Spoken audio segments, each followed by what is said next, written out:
you necessarily doesn't need a tool like a digital tool. Basically, you can just use a whiteboard to manage your project. Good enough, so you gotta be great, and I'ma do whatever it takes. Doing what I love in life, and I'll pay the price, and not stopping even if the shit kills me, even if it kills me. Hi everyone, and welcome to MattGron Talks. This is episode 110, and my name is Mattias Gronborg, aka MattGron, and I'm the founder of the HubSpot agency iGoMoon.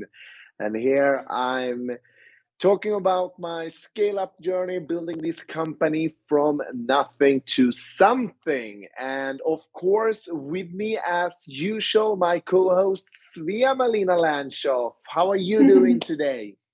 Well, I'm doing great, Mattias, but honestly, I'm way more curious about your backdrop there because I see you're not in your office. What's happening?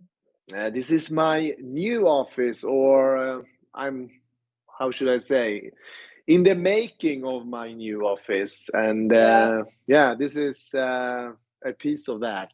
And nice. Is this gonna be the backdrop in the future? Like the feathers there? It's a cliffhanger for sure. Okay. Let's see how it unfolds. Okay. But we are still waiting for some stuff here, like shelves and desk to sit next to me here, so I can actually work from that one. So yes, and I'm excited how this is gonna unfold. You just showed me before we started a little bit around the office, and it looked amazing. So we should definitely do like an office tour and put this into the blog for everyone who's curious. But we're not quite there yet. But it looks promising. I think soon we will be able to do that. But let's go back on track. This year is where entrepreneurship runs back into reality. And like Mattias said, he shares the scaling up journey here. And we have a framework in place because we actually publish 3 different episodes per week on Monday, Wednesday, and Friday. Do you want to share the framework with all the newcomers? So maybe don't know. Yes, of course. And every Monday I talk about my discoveries in the self-development process, growing as a leader and a human being. And every Wednesday, today we have the Wednesday episode. Then I share about things I'm learning in the entrepreneurial process, scaling up iGoMoon. And every Friday, I actually share my self-inventory and the cornerstones of this self-inventory are 1, what I could have done different, 2, what I learned, and 3, I'm celebrating the victories.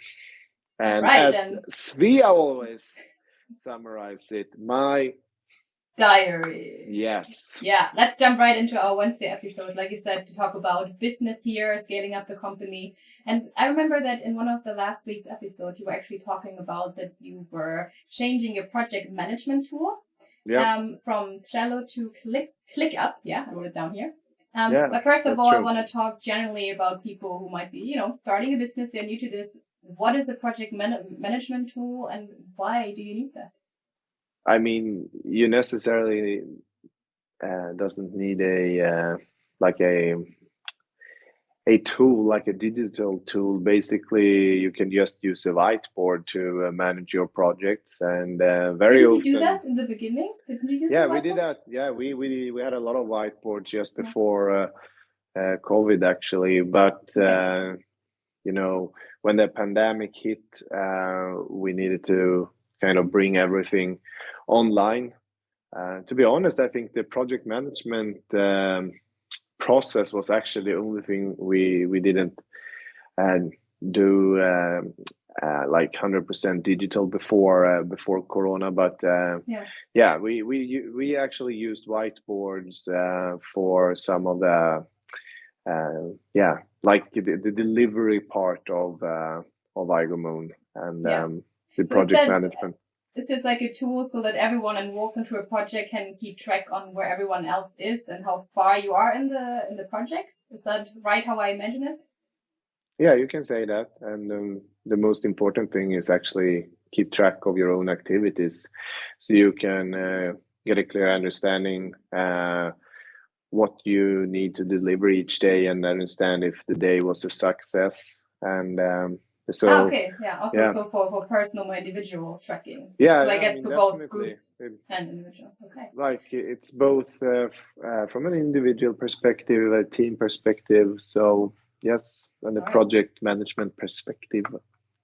And in the last couple of years, you know, building that business, what kind of project management tools did you use? I know you said you worked with whiteboards as well. Did you use some other tools before you now ended up at ClickUp? We have used a lot of different tools. As I said, we did it very simple with a whiteboard, and we have been trying a lot of digital tools like Trello, Jira. I think one of them was Teams, and we tried out Monday, I think, and I mean, there is tons of different tools out there. So yeah, some of them actually ring a bell. I've seen advertisements for at least Monday and Trello for sure. So why did you end up at ClickUp now? What was like the selling point for them that you switched over now to that one? I think Trello is a really simple tool. Everyone is kind of already using it. The biggest hurdle for us was actually that like a big challenge for us is to actually understand the workload from like a team perspective and a company perspective. Like Trello is really good to understand from an individual perspective or like a small team. But when you really want to understand the workload on each team and the entire company, then we needed something that could estimate that for us, and we think ClickUp will make a difference for us. So we changed that like a couple of weeks ago, and so we are still in the learning process, so to speak. But that was the biggest reason, I think. For us, like a growing company, we are trying to, when the sales team, when they close a business or when they, send a quote, we always get the question like, okay, when can you deliver? And then we need a much better understanding, like when we actually can deliver. So it's like an entire chain of different questions that we are trying to solve by using, in this case, ClickUp. Yes. Yeah. How's it going so far? You said you have been trying it for a couple of weeks. Is it working well? It seems like we're doing quite well. Like just to be clear, I'm not working in ClickUp because I'm not really a part of that delivery team on a daily basis. So, like from our side, so to speak, Åsa, she's the team leader, one of the team leaders, and Eric is the CTO, and they are together.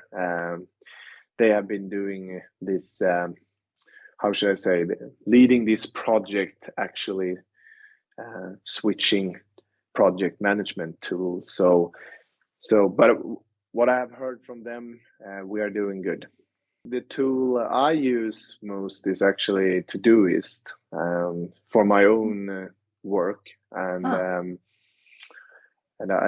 think it's a very good tool, especially if you're a Mac user, like I am, or we are here at iGoMoon. And is this the one you talked about? I know some weeks ago you said that you were starting to time tracking more to get a better understanding of which hats you're wearing and how much time you're spending in which role. Is that the tool you used, or? So yeah, but I'm used Todoist for my own project management in my CEO role, and I also know that Anton in his role, he's also using that tool, and you can actually collaborate with your team using that tool. It's not really like a tool we use, working together with customers in that tool. So it's more from an individual perspective, and because you need to keep it a little bit separated. I mean, you have the customer work, and then you can have a lot of individual things you need to sort out on a daily basis. So but I think it's a really good tool. We actually developed the process like 2 years ago, and it's all about how you should manage your information, and it has really helped me a lot. I think like if I get all the channels I have, like the email, phone, text, I always ask myself like 3 questions. When I get the things in front of me, I ask like, okay, is this something I should just throw away? I mean, is it spam, garbage, crap? Number 2 is okay. It could be, can I do this task in 3 minutes? Like under 3 minutes, then I can do it. Boom. Yeah. But if I can't finish it in 3-5 minutes, then it is actually like a more kind of a focused task. And then I add it, and then I prioritize it, like important, like medium, or do it later someday. So that's actually a way how I navigate information, and so that sounds really good. And I know, like you asked me, or we were talking about, sometimes when I reply, I'm very short. Yeah. I write kind of very short emails, and I had tried to have keep it short to keep the speed. It's very easy to end up writing long emails and long text messages, and but I also know you said that, or David said I should use more emojis and stuff. So at least maybe on Slack, that's always the thing with text communication. You never hear the tone. It's just so easy to misunderstand. And I know you, and I know when you're writing short, you're probably not mad at me. You're just short. But by now I know that. But thank you for adding that process. That was interesting also to hear about what you personally use. And I think these 3 questions you ask yourself, I'm gonna try that too. That sounds very smart. That's super simple, actually. Why didn't I come up with this? But thank you for sharing that. And maybe someone else also wants to implement this or learn something in this episode. I did for sure. So if you're interested in watching more of what we're doing here and what Mattias has to share, then consider subscribing. And like we said, we publish 3 times a week. So we would love if you would stick around and give us a like, a comment, or even subscribe. Yeah. Thanks for watching. Let's get back to the move project here. So then have fun. See you in the next one, and maybe I have a share or something, or I find another spot here. So all right. Okay. See you in the next one. Bye-bye. Bye. Thanks.